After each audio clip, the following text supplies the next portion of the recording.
I'm Aastha. I'm an assistant editor with Sunday Midday, and we are doing a piece on the elections, the American elections, which somehow are important to all of us all over the world. So I think that's why we wanted to have this conversation, and we wanted to get like different kinds of people on. There's Mike Harrington, who is a consultant by day and a stand-up comic by night. Then we have Laura Khanna, who is married to a Mumbaikar and runs the Odd Gumnut permaculture farm in Panchgani. Then we have Mariko, who's a chef. Hi. Was also a TV celebrity chef, right, in LA. Mariko, you should meet Jay for sure. He's a restaurateur, very well known in Bombay. Has a lovely restaurant called The Table. Yeah. And we have Pranav Kelkar, who is from Thane originally, but now is in the US, and he is a software engineer with Apple. Yes. Pranav has had like an experience with getting the H1B1 visa, which like it was rejected, I think 4 times, and then he went on to an L1, right? Yes. And he's wondering what he should do in the future, if he should again try for an H1 visa as well. Yeah. Because we are living in Corona times, the administration in America has got a lot of flack about how they have dealt with coronavirus. So do you think that more could have been done? And is that going to be a poll issue, according to all of you? Anything could have been done because nothing was actually really done at all.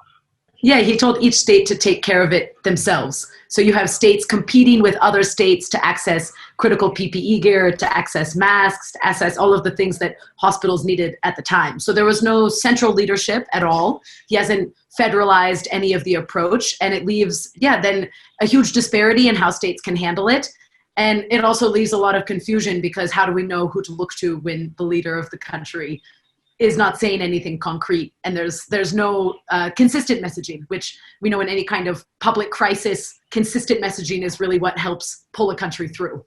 Yeah, I think the most important thing for the leader is to at least acknowledge that we have a crisis, right? And that has been missing all along, okay? And even after himself, he got corona like a week back. And then when he received like the Regeneron cocktail, which is not even FDA approved, and he received like the best treatment nobody has access to. And after coming out, he was like, you can fight it and there is no need to worry about it. Whereas normal people have like ICUs are totally saturated. So it's totally misleading all throughout the campaign. And the American people spent $100,000 in taxpayer money on his treatment. No one, exactly. a normal citizen can afford that. Yeah. Exactly. Being an election year, I think that was the main reason. The way he's acting, the way he's conducting, is because of the election year. He wanted to play down COVID. Just wanted to focus on things that will be best for him. Yeah. Well, and I think his whole focus in the election year was riding on the. If he can keep the country open, then he can keep the economy going. Exactly. And if the economy is going well, then he can trick the voters. Yeah. And that's what was his play, right? I mean, the economy is doing well after Obama, and when he took over with the taxes and with the deregulations, everything what Obama had put in place, he wanted to undo it. So that was the whole criteria for him, is to focus not on COVID, but on the economy. Whatever he has done, that was the point he wanted to go back to. And it backfired on him because he by trying to focus on the economy and acting like COVID wasn't an issue or wasn't a problem, COVID became a worse problem. He just gets in his own way. And sometimes he kind of gets away with it. And this time, the forces were greater than he is. And I think that, if it weren't for COVID, he would have had a real shot to win this election. Yeah. And I think because of COVID and because of the way he responded to it, perhaps that could be his undoing. I think one of the worst things about how coronavirus was handled is it really became a partisan issue when it Political. really did it, it became political, so I'm from California. And so, it is a more liberal state. And so everyone, for the most part has, done pretty well to adopt, wearing masks, social distancing measures. I have friends who live in other states, and if they try to wear masks, then I've had friends get attacked in grocery stores because they're just like, let me wear my mask. No, if you're wearing a mask, then you're supporting Democrats. And it's like, this is not a political issue. This is a, health and safety issue. So I think that's, one of the biggest problems we really had with it. Another big issue that has gripped all America especially is Black Lives Matter. I mean, people were out on the roads in spite of coronavirus, protesting against it because they've been protesting actually for many years. And do you think that Biden coming into power with Kamala Harris is going to put more attention on Black rights? You can spearhead criminal justice reform. I mean, so much of Black Lives Matter movement, you cannot talk about the Black Lives Matter movement without talking about the unproportional amount of Black men that end up in jail for absolutely petty crimes, for, the possession of a small amount of marijuana or a small amount of crack or a personal amount of some drug. So yeah, I think Biden's take on criminal justice reform is quite good. He wants to, repeal mandatory minimums and end that disparity between crack and cocaine. He wants to make it so cannabis is totally decriminalized. And those are really, really, really important steps, and give reparations when people come out of jail, allow them to get back on a SNAP program or get back on a funding program, get back on things that can get them back on their feet. That I think is really important, because changing a really long time, but at least we can change the criminal justice system, which is skewed so heavily in the way of hurting minorities. Also, this matter, publicly, there were only 28% were pro Black Lives Matter before this, before last year, if I say. Yeah. Right now, they have a support of 60 or 68%. So this will stay. I mean, it's not just because it's Trump. I mean, that Trump gave the fuel to Black Lives Matters, but I think it's here to stay. And the problems that led us to this place, to this movement, in the first place, I mean, they started long before Trump, and they will continue long after Trump, irrespective of who's in the White House. Yeah. When Obama was president, I think it was during his tenure in office that the BLM movement actually really started, because they wanted to bring to light issues of systemic racism and things that they felt needed to be addressed by society. And these are really societal issues. We all need to work on this. We all need to be cognizant of inherent biases or systemic racism within our institutions. That includes police departments and law enforcement, as well as all other institutions in our society. And we can broaden the conversation even further. It's not just the United States, it's other countries as well. And we've seen these protest movements carry over into other countries outside of the US this year. So this is incumbent upon all of us. The US government certainly has a lot of power to reform criminal justice and do things that will help us all. But we need to kind of look from within and deal with this ourselves and not get defensive about it. We all need to have an honest conversation with ourselves and with each other about these issues. And that's going to be the way we ultimately move forward. And I believe we will. But it does take time. It does take hard work. And it does take a lot of honesty that some people, I think, are uncomfortable with. After the riots in Charlotte, Trump is saying that there are nice people on both sides. That's absolutely not something that is going to push that forward. Yeah. I mean, at least Biden won't antagonize that. Mm-hmm. One of the worst things that's happening right now is racism really has become normalized. And, there are no repercussions for police to go and kill innocent people. So, I think that's the one thing with the Biden-Harris win is there is going to start to be some accountability and the restructuring of the criminal justice system. And that's what we need more than anything right now.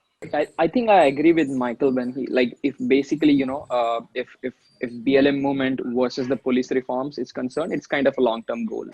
No matter like who is administrating the White House. I mean, with Biden and Kamala with their policies, it could be better. But when it comes to kind of militias and white supremacist point of view for the BLM movement, it would definitely be better. But maybe if Trump loses first few years, there could be some clashes. But Pranav, coming to you, I want to talk about the immigration issue. Even though you work with a legitimate big company like Apple, I mean, if Right. Apple applied for your visa, you still haven't got it. What's the problem? So basically, I came here in 2012 and I graduated with software engineering masters in 2014. And from 14, I had like my company had filed for H1B for 5 times and I did not get it. And then my F1 visa expired and I had to leave to India, work for Apple from Bangalore. And my wife was still here studying. So we kind of had to live separate for 1 year. And then even from India, they filed H1. It was not picked. So I am here now on L1. My H1 is picked last year, but I'm still debating, should I even jump on the H1 bandwagon because of all the issues that this visa category can have in future. Yeah. So to talk about my issue here, right? I don't think it's the Trump administration. It's the general approach to immigration by US because I was blocked from getting the H1B visa in the lottery step itself.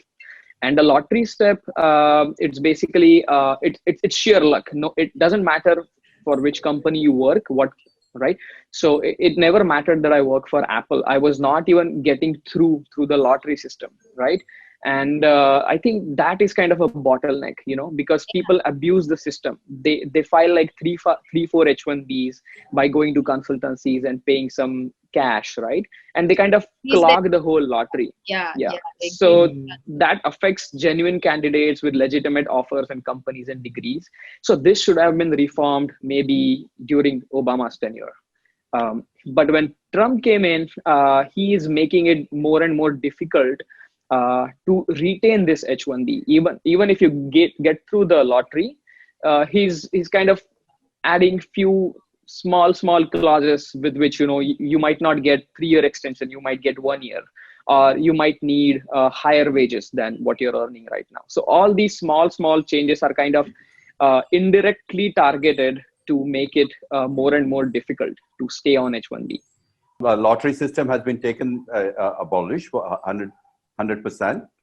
I'm not totally against that because I would say 30% of whatever Trump took actions in his tenure were actually beneficial to limit the frauds and identify genuine candidates. But 70% of all his decisions were actually targeted at, let's kind of just because we cannot get rid of this category altogether, let's try to make it more and more difficult to stay here on this category.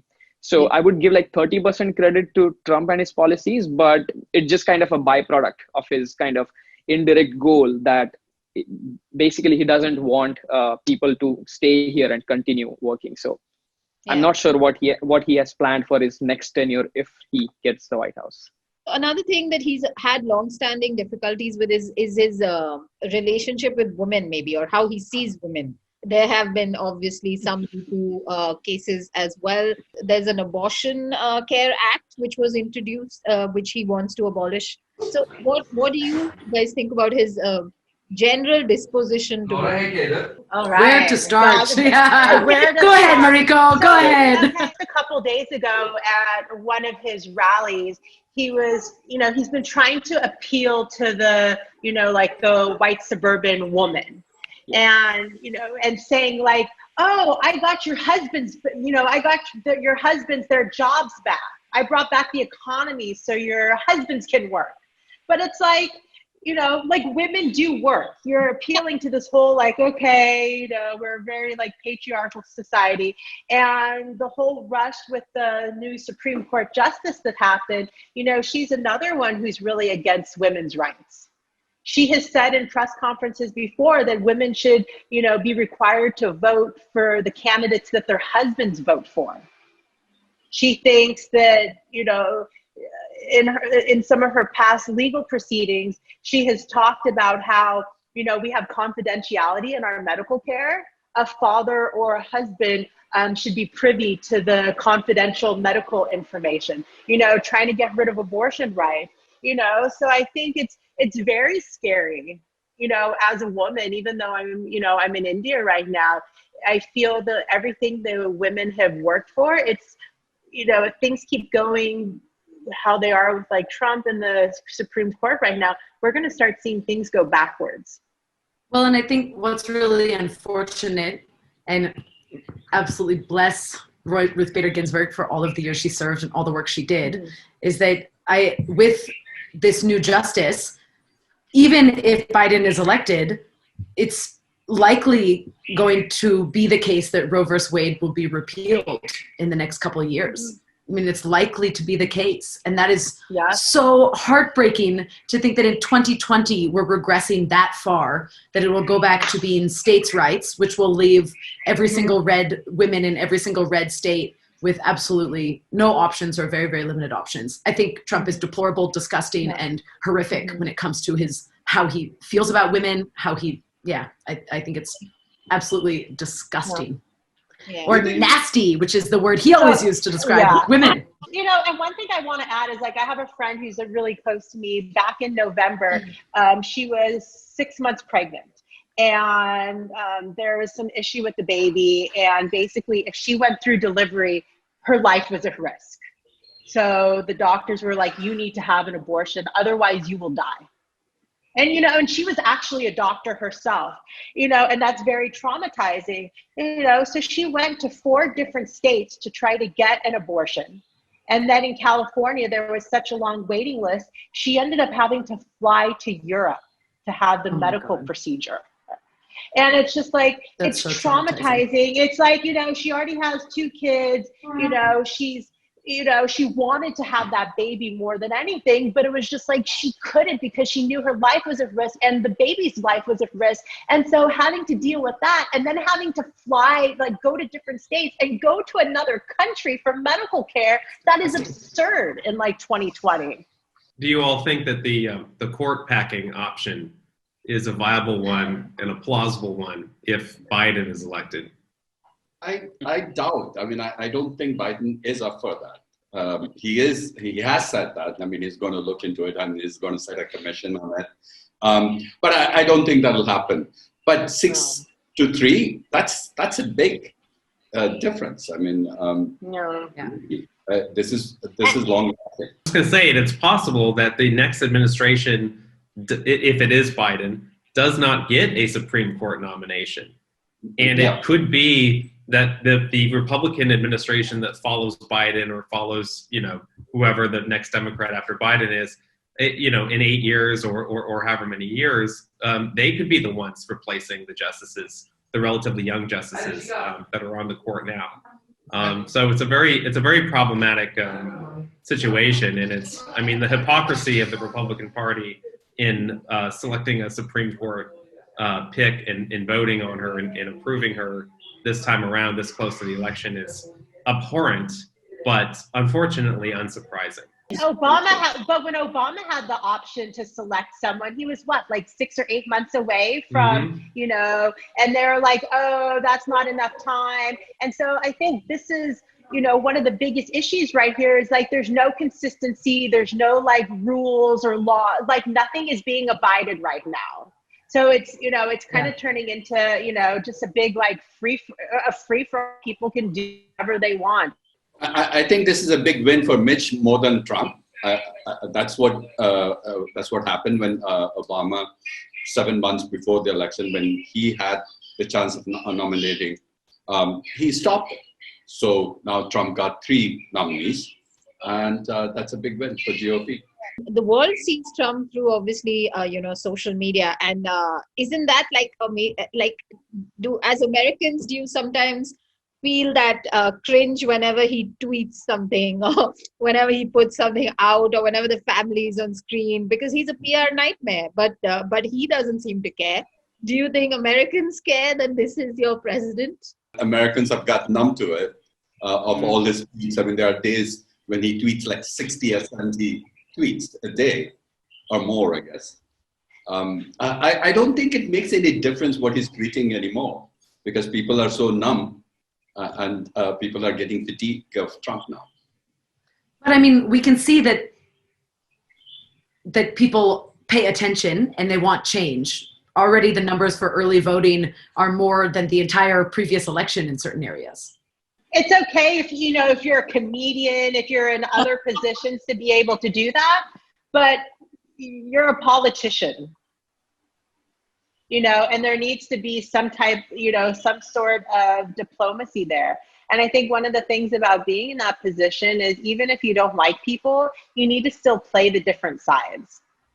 And it's just, I lived in Asia. I live here in India. Like, everyone's just like, he's embarrassing. Like, he is embarrassing. And we should be proud of our country. We should be proud of our leaders. We shouldn't be embarrassed by the things that they're, saying. And it's also alarming. And I know a lot of Trump supporters. And one of the reasons they love him is because he just speaks his mind. Yeah. He just says what he wants to say. Yeah. And, he tells it how it is. But okay, that's like, that's okay with some things. But, when you're trying to have foreign relations, there's all these different things and you need to, think before you speak. I think my mom taught me that when I was 4.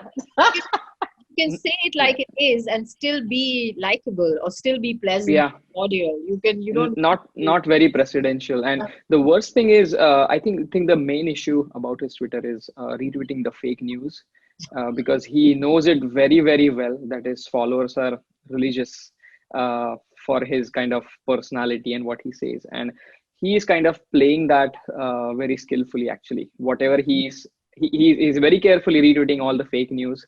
And then it's just working in his favor. And you like to create the chaos.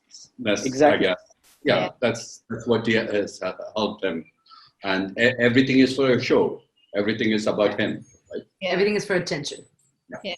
Do you guys think that Biden, if elected, also comes with his own set of problems? I think if he's elected, it's going to turn into chaos in the U.S. because, they're already trying to get vigilante groups out there to, start fights with people in lines at the polling booths. They're already, preparing for some type of, conflict if Biden wins. So I think if he wins right off the bat, there's going to be a lot of, there's going to be a lot of riots. There's going to be a lot of issues. You look at, LA, New York, they're already calling in, they're already like boarding up buildings. Like they're already boarding up buildings. He said that I'm not going to go down. Like it's not going to be so easy to put me out of the White House. So he's exactly. And also, like I'm from California, and so the Republican Party of California has been putting up fake ballot boxes. So people are voting and putting them in the wrong box. And they've been ordered to remove them, but they're like, we're not doing anything.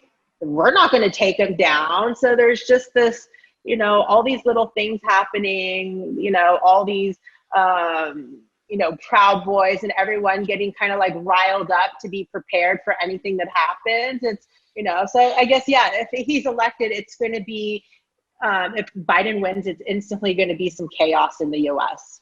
But eventually it'll calm down. I mean, it'll go to normalcy. I think we will see,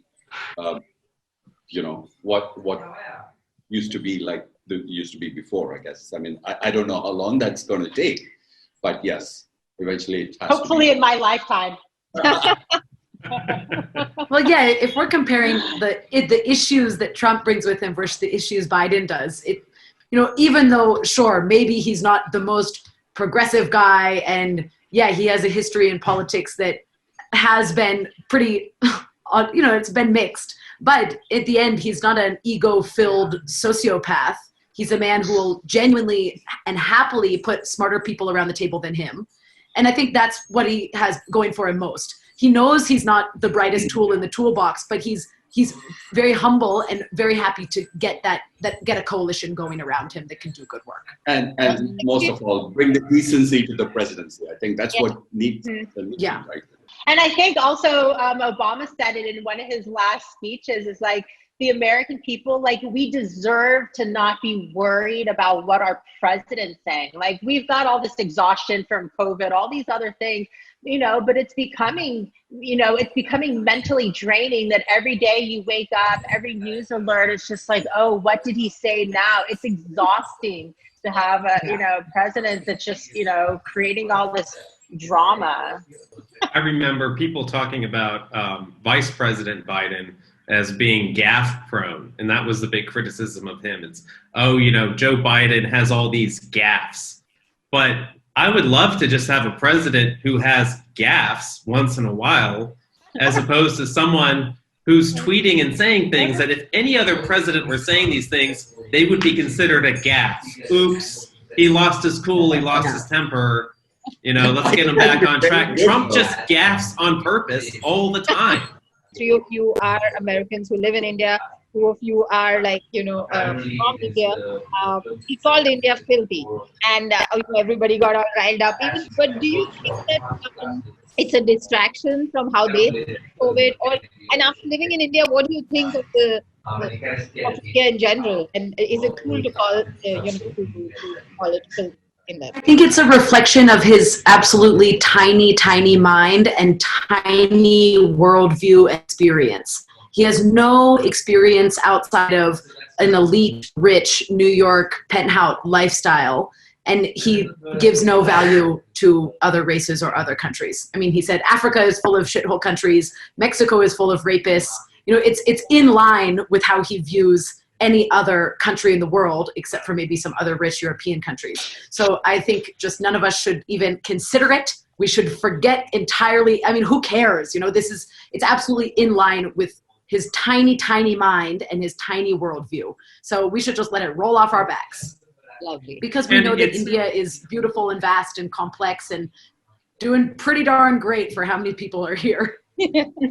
And it's a distraction, the fact that that people kind of got riled up about it and we're talking about it. And, you know, I mean, if I'm not mistaken, I think that he made that remark in a debate in the context of climate change policy and, what he was doing about it. And I mean, let's face it, this isn't about India. This is an election about who's going to lead the United States government. And the United States is among the top polluters in the world, historically and currently. It's making a major contribution to climate change. That climate change is leading to environmental disasters and things that are happening to our planet that are irreversible. It's going to impact whether we all can live on this planet as we know it in the United States, in India, and any other part of the world. And the United States government has an awesome power to really change something if it wants to. There are so many things that it can do on the regulatory side, on the legislative side, on infrastructure spending, on public awareness. And Trump has done nothing to fix this problem that all of humanity is in together. And the Biden campaign has made it clear that they hear this concern, they understand this concern, and they're going to make this a priority. And I believe Chuck Schumer, the Senate Minority Leader, who will be the Senate Majority Leader if we can flip a few Senate seats, said the same. So to me, this is the most important issue in this election. And this is really what we should be talking about. And everybody will benefit if the United States government takes the leadership that it ought to take on this issue. Yeah, I think he called the Indian air as filthy, and last few months, it's literally ash was falling from the sky here in Bay Area due to all the wildfires. I have never been in this worse air quality ever in Mumbai. So it's all about his kind of climate policies, and you have to be really careful walking down the streets of SF so that you don't step on human feces. I mean, it's kind of every area and every city has its worst things, and as Laura rightly said, like it's his worldview, like a 10-year-old who just discovered internet. Like you read about, okay, this some things, okay, this country, okay, shithole country, this country is filthy. So yeah. It's not presidential. No, just kind of what everyone has said, and one of the things about the Trump administration is they're really trying to roll back some of the EPA, regulations and protections. And so, everything from our water supplies to drilling to fracking, we might be okay now, but if this keeps happening for another 4 more years, where our air quality is going to be getting worse while India is making, great strides to make theirs better. Well, and the U.S. is also not okay now. I mean, record wildfires, record storms, record floods, record temperatures. It's not actually okay even now. It's important for us all to recognize that. Yeah, no, true. US has led other countries. For the last 4 years, it has not been the case. I think that's the normalcy we will see, whatever the chaos we'll see after, if Biden wins and it settles down, that there will be a real leader to lead countries like India and Western countries into climate change and all that things that we have ignored. Do you guys think that he still might win? Is there like a chance? I mean, I'm being a news junkie. When I hear this, still he has 43 to 46%, and Florida can make him win if he wins Florida.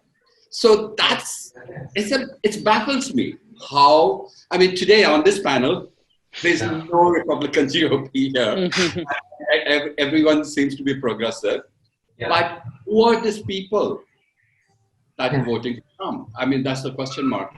It's really surprising, and you never know. I mean, I hope we can see 2016 happening again. So I think one of the big things that is, even if Trump loses, he's already, trying to make it that if he loses, the reason he lost is because the ballots were fraudulent. There's all this corruption happening. So even if he's already starting the narrative, if he loses, it's not because he actually lost. It's because of everyone else's fault. Like even, me putting in my ballot, sending it off at the consulate, it still took 3.5 weeks to get there. This election decided by the court is very possible, right? And no wonder we got his person put into court, so quickly. It's a scary thing. That's the scary part. That's exactly, it's your nightmare. Thank you so much. Thank you so much for taking our time today. Thank you. Bye. Okay. Bye, everyone. Thank you. Bye. Nice to see you all. See you all. Subscribe to Midday India. Get direct notifications on all our videos by clicking on the bell icon.